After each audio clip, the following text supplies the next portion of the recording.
Obviously, I have a beard.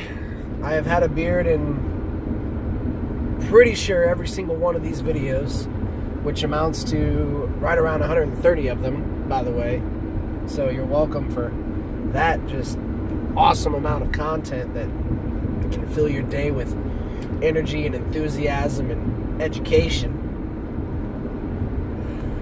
But the full beard I have only had for,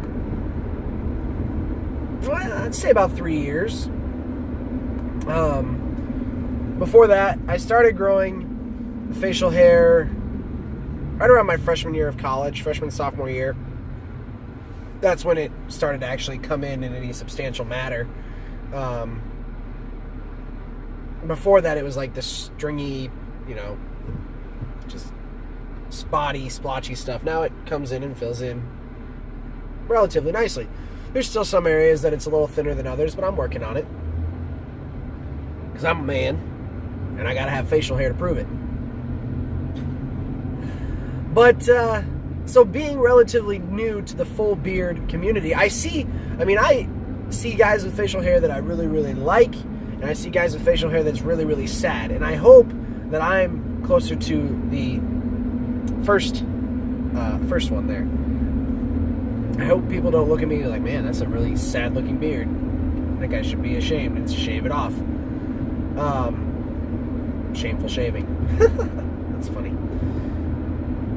But being relatively new to the beard community, I know what I want my beard to look like, but not necessarily how to get it there. And I don't want to go and pay a stylist to mess around with my face for several minutes at a time and do it for me. I would much rather play with it myself and figure it out. The problem with that is if you mess up, you pretty much have to start all over. Like, you're not going to sit there with a huge gouge out of the one side of your beard for, a week until it fills back in. But mine grows in relatively fast, relatively quickly, I should say.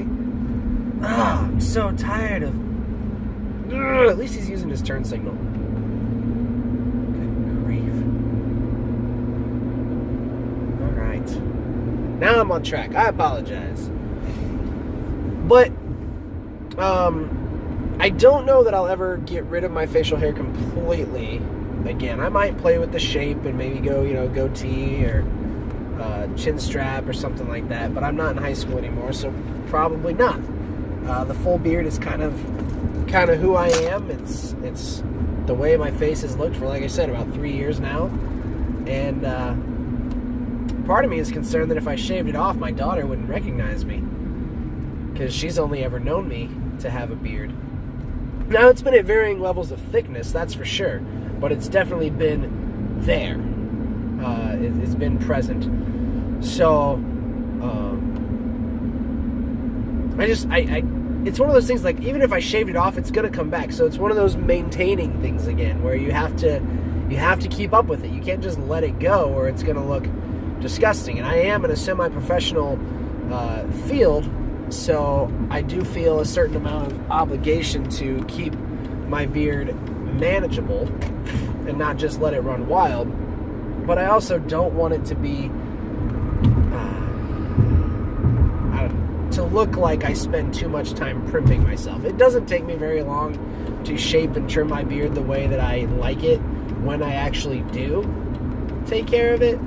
But I don't want it to come across like, oh man, he really cares about his beard appearance, his beardance. Hashtag beardance? I don't know. But it's not the most important thing to me. I don't want it to grow down to, it might be cool to grow it down to my chest or down to my waist, like having one of those really long Dumbledore Gandalf beards, but we'll save that for retirement, when it's actually white and gray. I don't know if it ever will be. But that's just kind of what I was thinking about. I was like, okay, I have the beard, and obviously in the videos it changes from here to there. Sometimes I have the more on the neck than others, and sometimes it's fuller, and sometimes it's thinner, and just wanted to talk about that a little bit. But the main thing is that I'm not going to call it frustrating, because it's not, but at the same time, like, it's never going to go away, so I'm always going to have to deal with it and maintain it. So it is what it is. Hashtag beard talk. See you Monday.